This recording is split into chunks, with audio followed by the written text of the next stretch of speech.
Hey, you're listening to the StoryHacker podcast, soon to be the StoryBetter podcast. Today, we're talking about books that will help you change your internal narrative. Let's go. You're listening to the StoryHacker podcast. We believe a better internal narrative will change your world. Here's your host. Yo, what's good? This is the StoryHacker podcast. I'm your host. My name is Nick, and we believe that better stories lead to brighter futures. And the way that we take a look at storytelling, the story you tell yourself about yourself and the world around you, is through things like script writing, marketing, and cinematic storytelling, psychology, and neuroscience. All those things really are the makeup of who we are and what we do. We're currently listening to Hideouts by Odyssey and Ruckapee, so if you want to go check that out, it's on Spotify Jazzy Beats playlist. There's just something about a jazzy beat that helps you get work done, you know what I'm saying? So go check it out, Odyssey, Ruckapee, Hideouts, on the Jazzy Beats Spotify playlist if that's something that you're into.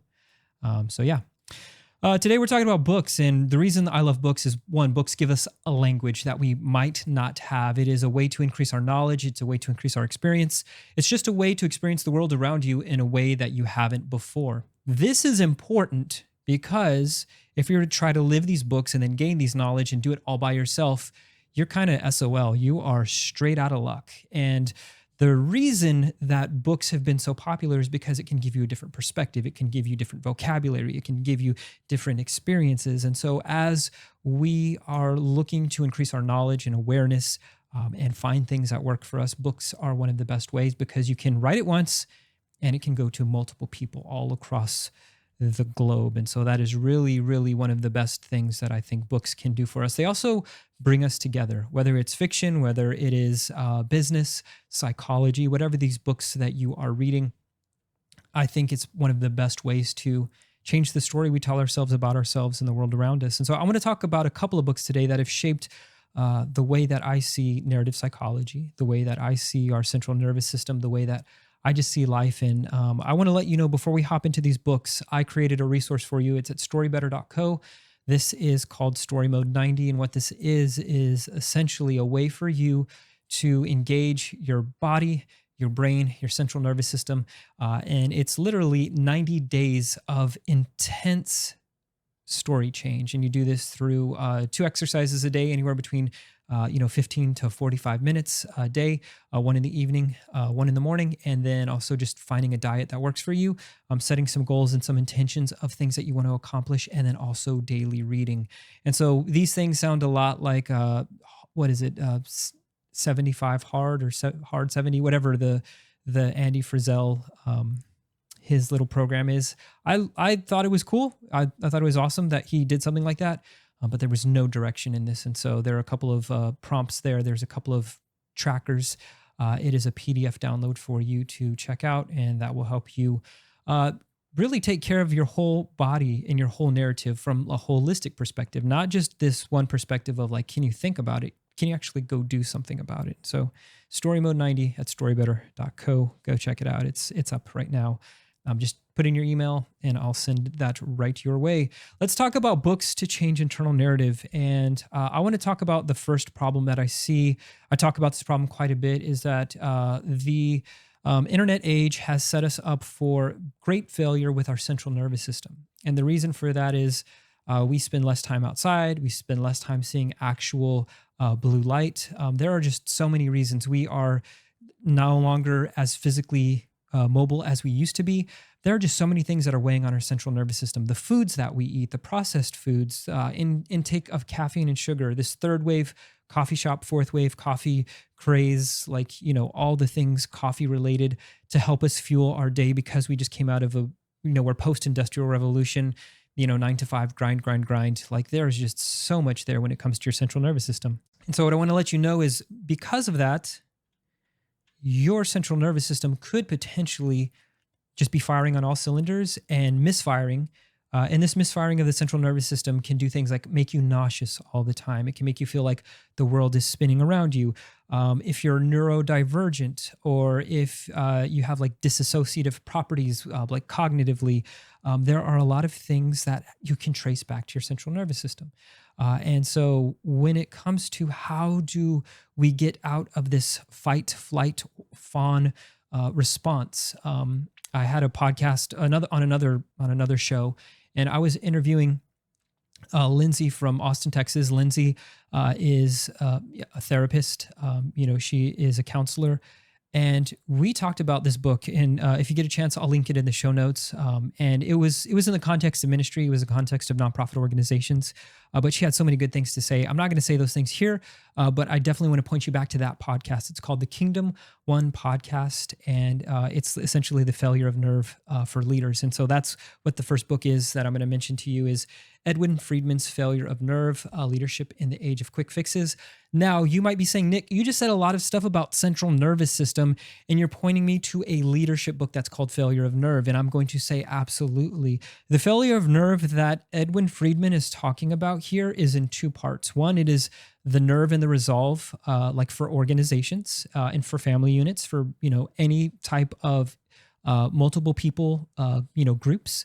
So from parenting to presidents is how he says it. Whatever happens in those people groups is because of the group's central nervous system. And normally the person who has the most outrageous firing on all cylinders central nervous system is somebody who is unhealthy, who seeks control, and because they have taken control in the past and are very, very good at holding on to control, they tend to do that for other people, because sometimes people are looking for, what do I need to do next?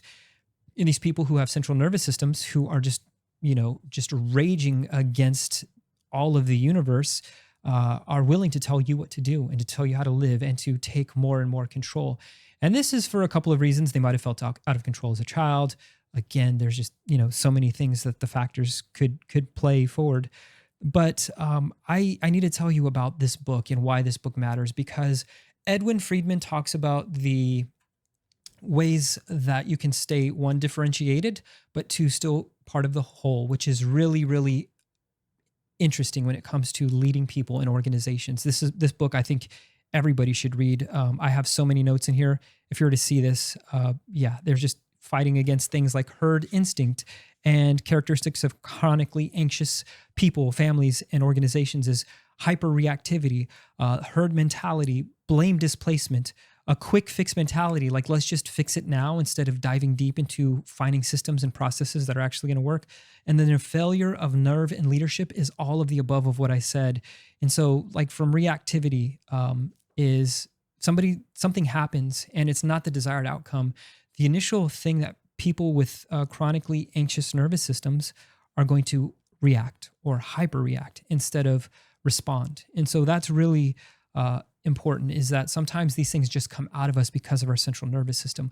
What I love about this book is how he gives a general overview. What I don't like about this book, and this is a little bit sad, so brace yourself, is Edwin passed away before this book actually came to light. So it was a lot of his office staff who put this book together and who presented it to the world. And so it really wasn't done. Like you get to chapter 8 and 9 and it feels like it just falls off a bit. And so I am so sad. I'm sorry, chapter 6, because it literally ends at chapter 6, and then 7 and 8 feel like somebody rehashed like 90% of the book. But it is still a phenomenal read. What I miss from this book is, how do we actually calm our central nervous system? How do we somatically, how do we ground ourselves? And the truth of that you can find in other places. I wish it was all in one place, but the truth is you're going to have to find other resources for that. Some of the things that I found to help ground my central nervous system, I am, one, neurodivergent, two, chronically anxious, and in the past have had high anxiety. Specifically like travel anxiety has been one of the things that I struggled with the most. I just do not like to travel, do not like airplanes.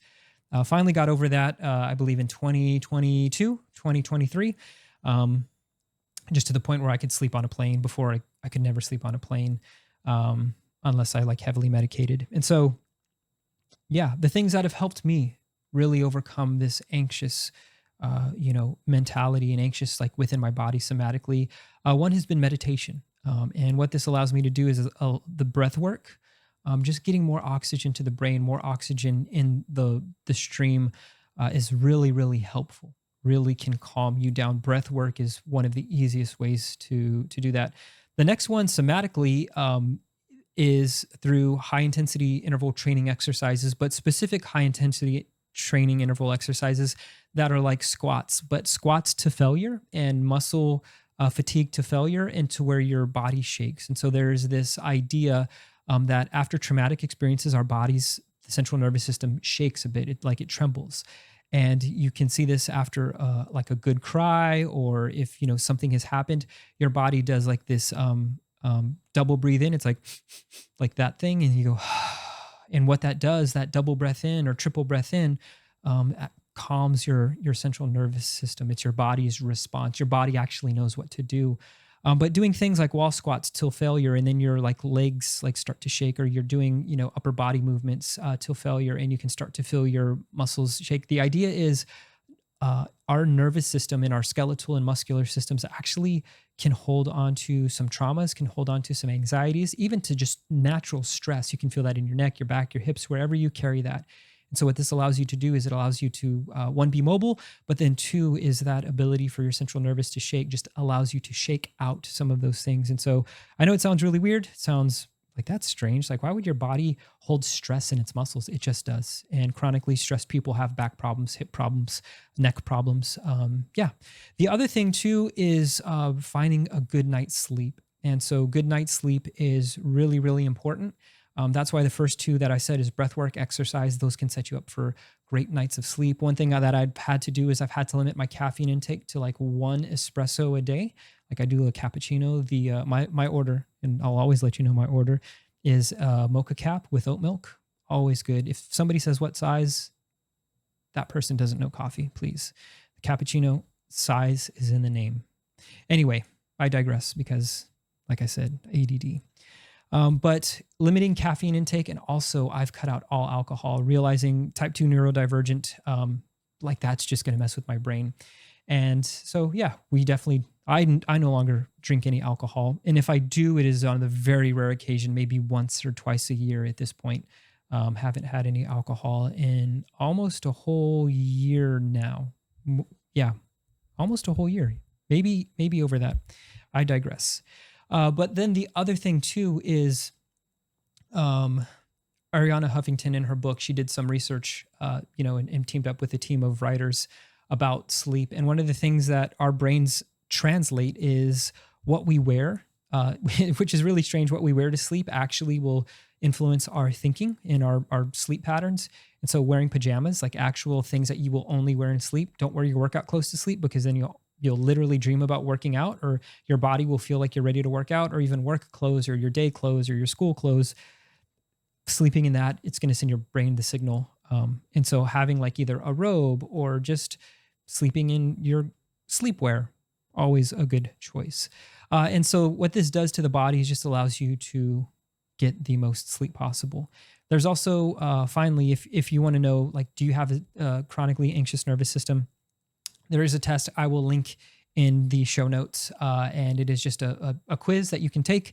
And this quiz was put on by, I believe, it was either Emory University or Cambridge University that really did a test on like how nervous are you, and you can actually take a test. And so finding chronically anxious, nervous people, and then applying some of the things that I just talked to you about. I have a whole list of other things within the book, things like journaling, things like group talk therapy, even like, crossing brain body, like a flow rope, EMDR.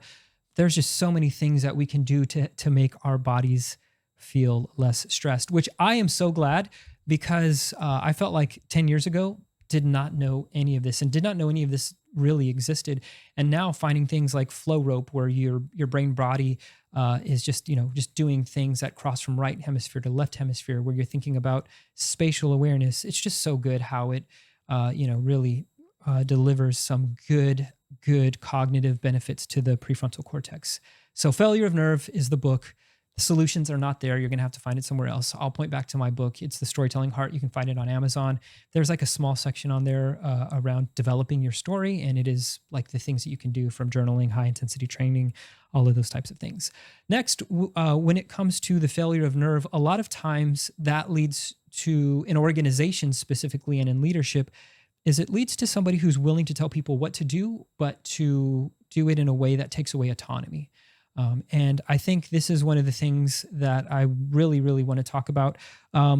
in this book, Atomic Habits, this book is so good. James Clear, he talks about what gets rewarded continues and what gets punished gets stopped. And so the way that I think about it is like if you were to have a new puppy, which we just got a new puppy, his name's Cooper. He's a good little guy. But he bites. And when we first got him, the first week he was peeing and pooping everywhere and just didn't know outside, inside. And so one of the things that was a game changer for us was training treats. And so these training treats are like little treats that you can break apart. That's really nice because you can, delay some gratification for the animal. But the thing that I started to realize is whenever we would open the door, tell him to go outside, he would gladly bound outside, but he wouldn't come back inside. It would be like trying to find him and pick him up. But every time he came inside and he got a treat, and we told him, good boy for going potty outside, he stopped pottying on the inside. It wasn't to punish the behavior that I didn't want to happen. It was to reward the behavior that I did want to happen. And this is really key and important because a lot of times in business, the person who has the central nervous system that is just out of whack, that the central nervous system that is hyper controlling, or that is very, very reactive, will tend to either shame or to say, we need to stop this.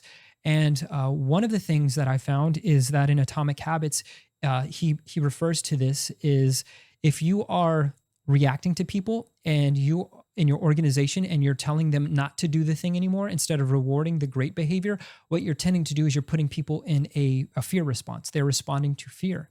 And so this is not good if you have a team who needs to execute at the highest level. He talks about the British cycling team, and the British cycling team has just could not get it together. And so instead of focusing on their failures, they focused on this idea of 1% better. What is something that we could do to be 1% better every day? And the 1% better were like those dog treats saying, once you got something right, here's a little bit of a treat for you, which would lead to improved, lap times, improved speed, improved, lung capacity. There was just lots of little variations. And so what they did was they started to quote unquote treat themselves every time that they were to get 1% better. And just like the puppy, like the accidents stop happening the moment that you reward the good behavior. So it's so important. I'm not saying don't address like bad things. Like, of course you have to do those things. But if that's 95% of your rhetoric within an organization, you're going to weigh down your organization because people are going to be primed to, I can't move, I can't do this, instead of moving them forward with treats, moving them forward with, great respect, and also rewarding the behavior that you want to see move forward. They also did a study in this book. They talk about a study with rats, and this is such a phenomenal thing. Is that with rats, and then some dopamine that was really interesting. Is the quicker that there was a reward, the quicker the improvement. And so it just kind of goes back to that idea of telling your dog to sit, to shake, and then you can habit stack. Like, the more that habits are rewarded, the faster that they're rewarded, the increase in reward means increased in time to outcome. And so, yeah, that's another thing too that I think that Atomic Habits is great is within organizations. How can we quote unquote habit stack? And so a habit stack for a puppy looks like sit. And once they've mastered sit, then you can start to introduce shake. And then once they start to get shake, then you can start to introduce spin. And normally that'll take maybe like initially 3 treats to do. Then you whittle it down to 2 treats and then 1 treat. And because it is a habit stack, because sit is first in the operation of what you want the puppy to do, then there's shake where they shake your hand. And then when you get them to spin, you now have stacked those habits because they are mentally linked together. And so what I will say within organizations, what we need to come to when we are leading top-notch organizations is we need to habit stack. And the way that I see this working with organizations, specifically entrepreneurial organizations, is the time to intake, the time to execute, and the time for feedback loops can be shortened if those things are firing on systems. One thing I also love about Atomic Habits, about the way that you change your internal narrative, is the systems thinking. not only is it rewarding good habits, not only is it habit stacking, but then it's this big idea that you have to create systems. You don't rise to the level of your goals, you fall to the level of your systems. And this is really true. What can be accomplished when you're sick? What can be accomplished when you're not feeling your best? What can be accomplished when it's summertime and everybody works from home, or everybody's opting to work from home and there's kids everywhere? What is the system that you can still deploy week over week, day over day, that is going to make you 1% better? I find that fascinating and very, very helpful when it comes to changing the story you tell yourself about yourself and the world around you, or the story that you're telling at work and how you're getting people to work for you and work together to a desired goal. And so when it comes to developing great habits at work, developing great leadership, it is always about systems. It's always about habit stacks, and it's always about rewarding what is important for the organization and for the people. Finally, I want to talk to us about this other book that has greatly influenced. It was probably the book that influenced my journey when it comes to really trying to figure out what does it look like to work well. In 2013, I had just become a father. November of 2012 became a father. And that first year, I was living with my wife and my newborn in a 1-bedroom, like 600 square foot apartment. And it was one of those things of, I believe I was 27 at the time. And so definitely more on the late side of things compared to a lot of my friend groups. A lot of my friend group got married at an early age, had kids at an early age. Subsequently, a lot of them did get divorced. And so I do definitely see the maturity that came into getting married, at the age of 26, and then having children at 27 helped a little bit, but definitely was still immature. And it was in that moment that I realized I was working for myself. I was doing graphic design, web development, and media. So I was doing a lot of things. Whatever would come my way, I would do. And so the thing that was going through my mind at that time was like, oh, I need to, one, find a job that is going to support me, because my wife was working at a school. She had to take time off. And so her taking time off impacted our income, because I was really just doing whatever came my way, wasn't really intentionally marketing, was doing more websites and more media than anything else. And it was a moment of like, hey, we really need to get the stuff together, because if we can't live, like, this kid's going to grow up and like, this is a 1-bedroom, like 3 people cannot share a 1-bedroom apartment. It just is a little too much right now. And so the journey actually kind of found me. I did not find this myself. It was kind of like a happenstance. What I started to do is I was like, well, at least I could read. And I believe somebody gave me a ticket to Dave Ramsey's Entree Leadership, and I got it for free. So I was like, cool, I'll go check it out. And there I heard Dave Ramsey talk about like his Entree Leadership spiel. And I had read when I was 18 years old, somebody gave me the CDs for Dave Ramsey, and I was like, okay, cool. And so I had a credit card at the time, cut up my credit card, paid off my debts, and I was like, I'm just going to live debt free. And so up until this time, did not have much debt, didn't have really any money to speak of. But I was like, hey, he's talking about entrepreneurship. Maybe I can get something for my business. So I go there, and he talks about the number one thing is leaders or readers. And that was the one thing that I took away from it. And a lot of the conversation was like, the top CEOs, the top executives are reading 56 books a year. They're reading quite a bit. And I was like, 56 books? That's impossible. But in 2013, I said, well, if these guys, they're making 300% more than the rest of the workforce, there has to be something to this reading. And so I devoured as many books as I possibly could.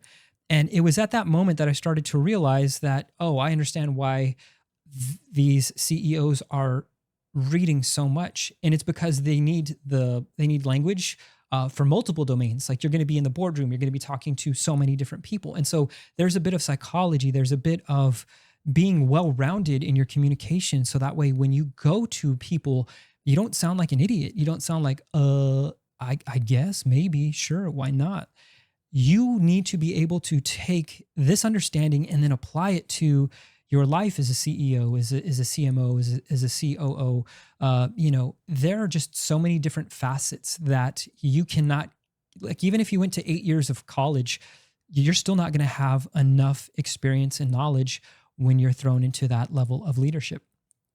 And so I just realized books, books, books. And then this was a book that really kicked it off. I was listening to this book, Drive by Daniel Pink, on the treadmill at the one-bedroom apartment, because the nice thing is it had a really nice pool and it also had a really nice workout area.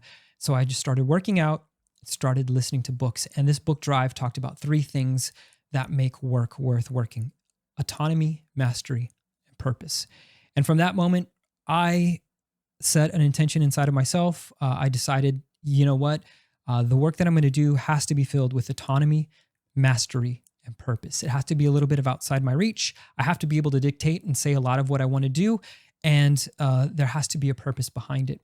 And I also thought, if I do have employees, this is the way that I need to treat my employees. They need their own autonomy, they need their own mastery, and they need their own purpose. No matter at what scale it is, like, we have to dig deep and find a vision for what we're doing. And we have to really give it purpose, like we give the work purpose. And so that was something that was really intentional. I wasn't going to work purposeless work. And then just a couple of, I would say, what was fascinating is 3 days before my son was born, I got a phone call, and it was like, "Hey, we see your social media posts. We really like what you're doing. Would you come and work for us? We're a nonprofit, and it is one of the largest online churches in the world. And yeah, would you manage our social media?" And I was like, at this point, yeah, 100%. That sounds like a dope thing, because one, I didn't have insurance. My wife was, working part-time at essentially like a junior school or a preschool. And I was like, man, we just need to increase and make more money. And so it was that point in time, reading gave me vocabulary, but the autonomy, mastery, and purpose I brought into that job. And bringing it into that job was, I was definitely underqualified, 100%. I have to give a shout out to my boss, Nils. Really fed the need that I had for learning, and also would give feedback. And that was really, really good, because I wasn't used to feedback at the time. And Nils was great about his feedback of like, "Hey, let's kind of talk about this. I want to hear your ideas." And so what happened was, I started the journey of great bosses at that point, who spoke into me the knowledge and the lessons that I needed. And it all started with autonomy, mastery, and purpose. I felt like if any of those things were not in the equation, then we have to talk about something else, or I have to find a different job. Because if autonomy, mastery, and purpose are not there, I know something is wrong. I know that my drive is going to soon dwindle. And what I found is, the organizations that allowed autonomy, mastery, and purpose were the organizations where I grew and they grew and the staff grew. I found that the organizations that might have had a mastery and might have had purpose but didn't have high autonomy would eventually cause burnout. And same vice versa. High autonomy and high purpose but low mastery is poor product. And then same thing with high autonomy, high mastery, no purpose. People don't stick around long for that. And so what that spoke to me was the story that we tell ourselves about our work, and the story that we tell our employees about the work that they're doing, has to be absolutely worth it. So if you're a leader, if you are somebody who is leading an organization, you're leading a school, or even your own family, you have to understand, to an extent, you giving people exactly what they need to do the work is one of the worst ways to work. People have to have their own autonomy, mastery, and purpose. And so those 3 books have shaped my internal narrative. They've shaped the way that I see the world, and they shape the way that I approach work. One of the most important conversations I feel that we can have as leaders, as people who are interested in narrative psychology and the story that we're going to leave as a legacy for the world around us, is really, how can we work better? And the reason that I think work is so important is because it's how we're going to spend 80% of our time, our waking time. A good chunk of our time is dedicated to work. And so how can we make this a better experience? And so a couple of things that I will say to that before we head off for today's podcast is that when it comes to work, I feel that there are certain tools, there is certain knowledge, and there are certain resources that I feel like are so great, but sometimes they're not even out of our reach. It's just people don't know that they're there. And so a couple of things that I'm trying to create with the help of a good friend, his name is Jonathan Lopez. is creating systems that allow you to have great work one-on-ones. Like that is just a staple of really having a good working relationship, is the ability to have scheduled conversations about the goals and about the outcomes that you want to see. Also, to hear from the person that you're leading, and from that person that you're leading to hear from you. So the one-on-one is a non-negotiable, in my opinion. The second thing is things like lean canvases. How can you create a lean canvas so you can get to an MVP, so that way the story that you're telling to your customer can be tested with real feedback loops? And this is really important, is you have to put something out there in order for your customers, in order for the market to respond to, so that way you can see, am I calibrated on my story? Am I calibrated on my intake process? What is my feedback loop? What is the time to purchase? If you don't get those things shorter, and if you don't have like a great resource for your team to be flexible and to use the autonomy, mastering, and purpose, to use smart thinking and smart systems and goals like atomic habits, then why even learn? And I think that's really, really important, is like the learning that we do needs to be executed upon. And then finally, as we're talking about this overarching conversations of what is work better, one-on-ones, lean canvases. The other thing is story-based user experience. I love this from Richard Sheridan. He wrote a book called Joy Inc. and Chief Joy Officer. You can listen to those on Audible. I love Audible because it allows me to intake a lot of these books while I'm doing other things, and then I can go back and read the hard copies. But audibletrial.com/fancypantsmedia will allow you to get a free 30-day trial of Audible and one free audiobook. I suggest you grab one of these books of your choice, because they are about the story you tell yourself about yourself and the world around you. But what's really nice is that Audible Premium has great podcasts, great free resources that are included in your premium subscription that allow you to, get some really, really good knowledge in. I think that is one of the best ways. So audibletrial.com/fancypantsmedia. So that way you can get a free 30-day trial of Audible Premium. They have the largest selection of audiobooks. I highly recommend that for your learning.